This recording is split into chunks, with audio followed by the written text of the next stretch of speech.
Hi friends, సింపుల్గా cutting video అయితే చూసేసిండ్రు కదా. ఇప్పుడు స్టిచ్చింగ్ చేద్దాం. ఫస్ట్ బ్యాక్ ఫ్రంట్కి ఓపెన్ చేసి తీసేసి పక్కన పెట్టుకోండి. ఫస్ట్ హ్యాండ్స్ తీసుకుందాము. హ్యాండ్స్ తీసుకొని కింద సన్నగా డబుల్ ఫోల్డ్ చేసేయండి, సింగిల్ కాదు. ఇది ఇక మళ్ళీ ఫోల్డ్ చేయనక్కర్లేదు, ఒకటేసారి స్టిచ్ చేయాలి. అందరూ రెండుసార్లు స్టిచ్ చేయాలనేమో అనుకొని చేసేస్తారు కదా, అలా చేయకండి. అంటే ఒకటే కుట్టేయాలి, రెండుసార్లు ఫోల్డ్ చేయాలి, ఒకటే కుట్టేయాలి. హ్యాండ్స్ పక్కకు పెట్టేసుకొని ముందు భాగం వెనుక భాగం తీసుకుంటప్పుడు ముందు భాగం తీసుకోవాలి ఫస్ట్. దేనికి నేనైతే బ్లౌజ్ పీస్కి బార్డర్ వచ్చింది, ఆ బార్డర్ని కింద ఉక్స్పట్టి కాజపట్టి దగ్గర కొంచెం మోడల్ ఉంటుంది అన్నట్టు అలా వేద్దాం అనుకొని 6 ఇంచెస్ లెంత్ పెట్టేసుకొని కుట్టుకొచ్చినాను చూడండి. అంటే వీ షేప్లో కుట్టుకొచ్చినాను. వీ షేప్లో కుట్టి కట్ చేసి రెండు లోపలికి అనేసుకునేటప్పుడు ఫస్ట్ ఎడమ సైడ్ది కొంచెము ఓపెన్ చేసుకొని మనం కాజా పట్టిలాగా లోపల నుంచి సైడ్ రెడీ చేసుకోవాలి. రైట్ సైడ్ది మనం ఉక్సులాగా పెట్టుకుంటాం కదా, అది మీది కనబడే విధంగా పెట్టుకొని మనం ఎలా షేప్ అయితే కిందికి మీకు క్రాస్లో రాకపోతే స్ట్రేట్ అయినా పెట్టేసుకోండి. కొంచెం కష్టం అనిపిస్తే ప్రాక్టీస్ అయ్యే వరకు ఇలా స్టిచ్ చేసుకుంటూ రావాలన్నట్టు.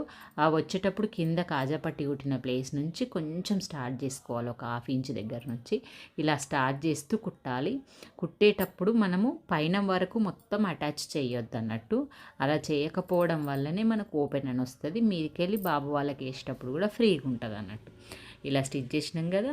ఆ డిజైన్ కుట్టేటప్పుడు ఫస్ట్ మీకు రాకపోతే స్ట్రేట్ పెట్టుకున్నా సరే, క్రాస్ రాకపోతే. నేనైతే కొంచెం క్రాస్ ట్రై చేసి కుట్టేసినాను చూడండి. బార్డర్ తోటి పైన బటన్ పట్టి అనేది చాలా లుక్ వచ్చింది, చాలా ఎలివేట్ అయిపోయింది. బ్లౌజ్కి చాలా బాగా అనిపిస్తుంది, అంటే కుర్తాకి చాలా బాగా అనిపిస్తుంది కుట్టే విధానంలో. నెక్స్ట్ వచ్చేసి కాలర్ కట్ చేసుకుంటాం కదా, ఆ కాలర్ కట్ చేసి పక్కన పెట్టేసుకున్నాను చూడండి.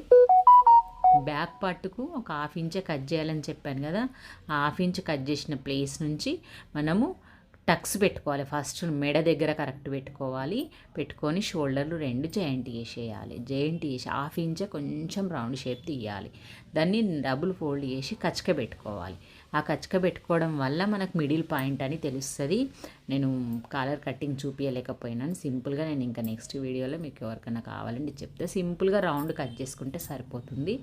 పెట్టేసుకొని దాన్ని ఫస్ట్ సీదా వైపున పెట్టేసుకొని కుట్టిన తర్వాత దాన్ని మళ్ళీ ఉల్టా తిప్పేసి కాలర్ అటాచ్ చేసేయాలి. చూడండి, అటాచ్ చేసి సైడ్ కుట్లు వేసేసుకొని కుర్తా హ్యాండ్స్ అది సేమ్ ప్రాసెస్ ఉంటుంది కాబట్టి ఇలా రెడీ చేశాను.